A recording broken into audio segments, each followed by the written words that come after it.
Bonjour à tous, nous allons maintenant parler des enzymes allostériques. Des débuts, qu'est-ce que signifiait le mot allostérie? Le mot allostérie signifiait autre site ou bien autre forme. Allostérie, c'est une propriété de certaines protéines actives qui peuvent changer de conformation lorsqu'elles se lient à un effecteur allostérique en un site différent du site actif. Cette liaison se traduit par une modification de l'activité. Définition des enzymes allostériques. Les enzymes allostériques, ce sont des enzymes oligomériques à structure quaternaire, constituées de plusieurs protomères autour des axes de symétrie. Les enzymes allostériques assurent la régulation des chaînes métaboliques.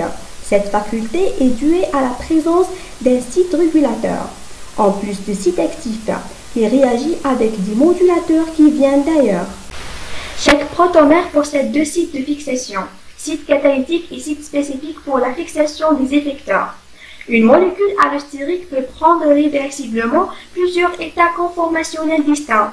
Ces états, différents entre eux par le nombre, la distribution ou l'énergie des liaisons entre protomères, leur affinité à l'égard du ou des ligands stéréospécifiques. Chaque protomère d'une molécule allostérique porte un seul récepteur stéréospécifique complémentaire de chaque catégorie de ligands, avec lesquels l'enzyme établit des complexes réversibles. Les effecteurs allostériques. Pour les enzymes allostériques, on définit différents effecteurs allostériques selon leurs effets. Le substrat qui est l'activateur de l'enzyme aura un effet homotrope positif, c'est-à-dire qu'elle s'agit sur sa propre transformation. Un activateur allostérique aura un effet hétérotrope positif. Par contre, un inhibiteur allostérique aura un effet hétérotrope négatif. Les effecteurs à effet hétérotrope, activateurs ou bien inhibiteurs allostériques n'ont pas d'analogie de structure avec le substrat. Ils se fixent donc sur l'enzyme dans des sites spécifiques différents du site actif. Les effecteurs sont souvent le produit final de la voie métabolique qui régule leur propre synthèse. Exemple, l'AMP, l'ADP, l'ATP, le NAD, le NADH, témoin du niveau énergétique. La cinétique des enzymes allostériques. Les enzymes allostériques sont des enzymes de régulation des chaînes métaboliques. Elles sont caractérisées par des comportements cinétiques différents de ceux des enzymes michaéliennes. Contrairement à ces dernières cinétiques hyperboliques, les enzymes allostériques présentent une cinétique sigmoïde. Sur le plan cinétique, la coopérativité se manifeste par des courbes vitesse-substrat, de forme non plus hyperbolique mais sigmoïdale. La transition allostérique. Tous les enzymes régulateurs possèdent une structure protéique avec au moins deux sites fonctionnels, site actif et site allostérique. Lorsque l'effecteur allostérique se combine au site allostérique, ça provoque une modification structurale discrète réversible au niveau de la protéine enzymatique entière. Et ça s'appelle la transition allostérique. La transition allostérique, c'est le passage de la forme T vers la forme R. La forme T, c'est la forme inactive de l'enzyme, à une faible affinité. Et la forme R, c'est la forme active de l'enzyme, à une affinité élevée. Modulation allostérique du système K et V. Trois types d'enzymes allostériques peuvent être distingués selon les effets exercés sur elles par les effecteurs homotropes et hétérotropes qui les concernent. Ainsi, on distingue les enzymes du système K où l'effecteur ne modifie que l'affinité apparente relative à Km de l'enzyme pour le substrat. Les enzymes du système V où l'effecteur ne modifie que la vitesse Vmax de la réaction. Les enzymes du système mixte où l'effecteur ne modifie les deux paramètres cinétiques, le Km et le Vmax. Les enzymes allostériques du système K plus fréquentes. Ce sont des enzymes où le substrat et l'effecteur présentent tous des affinités différentes pour les formes R et T de l'enzyme. Il en résulte une fixation toujours sigmoïde. Les formes R et T ont une même vitesse maximale. Sur le plan cinétique, ce sont des enzymes où l'effecteur ne peut modifier que l'affinité apparente relative à Km de l'enzyme pour le substrat. L'affinité pour le substrat S diminue en présence d'un inhibiteur allostérique et elle augmente en présence d'un activateur allostérique. Exemple des enzymes allostériques du système K. On a le phosphofructokinase, PFK, le thréonine désaminase et l'aspartate transcarbamylase. On prend comme exemple d'un enzyme allostérique du système K l'aspartate transcarbamylase. L'aspartate transcarbamylase est une enzyme cytosolique qui catalyse la formation du carbamyle aspartate à partir de l'aspartate et du carbamyle phosphate. L'enzyme extraite d'Escherichia coli intervient à la première étape de la biosynthèse des pyrimidines. Cette enzyme qui ne suit pas la cinétique de Michaelis offre un exemple de régulation allostérique à l'étape initiale d'une voie métabolique.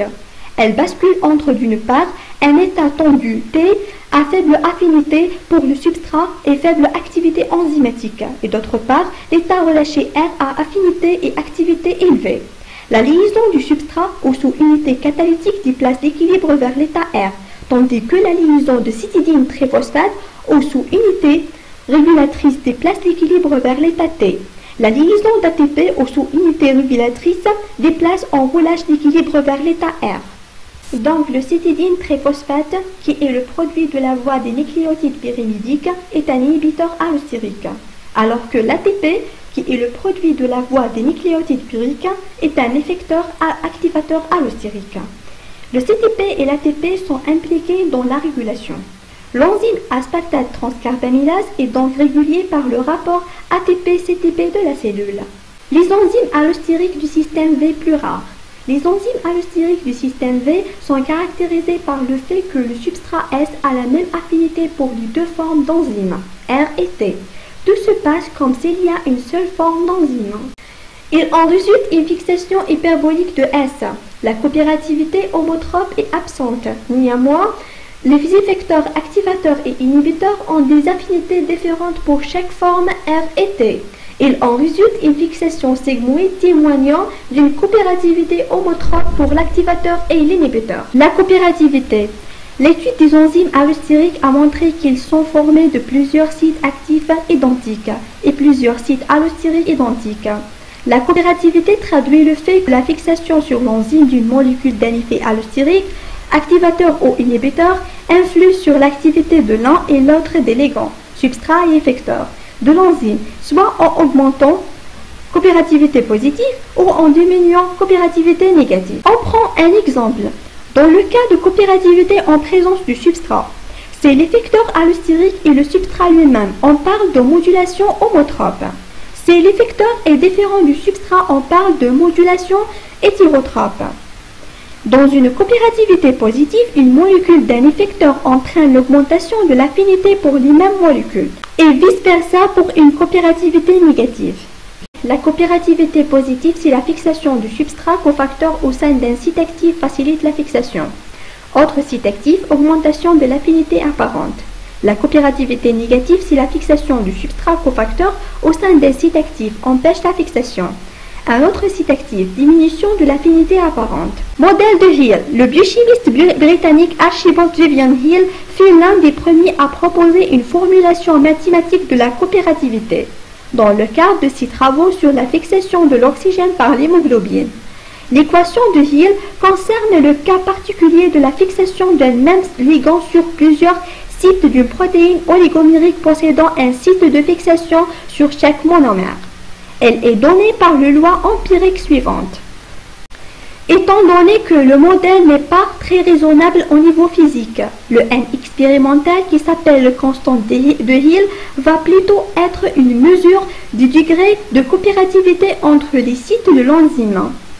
La constante de Hill N y décrit le degré de la coopérativité de la fixation du ligand. Si le N est égal à 1, l'équation est une hyperbole.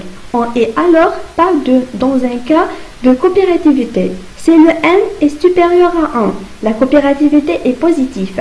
La liaison avec le ligand augmente l'affinité apparente pour des ligands ultérieurs. Si le N est inférieur à 1, la coopérativité est négative. La liaison avec le ligand diminue l'affinité apparente pour des ligands ultérieurs. Plus le nombre de Hill N est grand, et plus la coopérativité est forte. En général, N est inférieur au nombre de sites, c'est-à-dire au nombre de sous-unités de la protéine. En l'absence de coopérativité N égale à 1, la courbe de saturation des sites par le ligand est une branche d'hyperbole. Voilà la figure. La coopérativité N supérieure à 1 se traduit par une courbe de saturation de forme sigmoïde, d'autant plus marquée que la coopérativité est forte.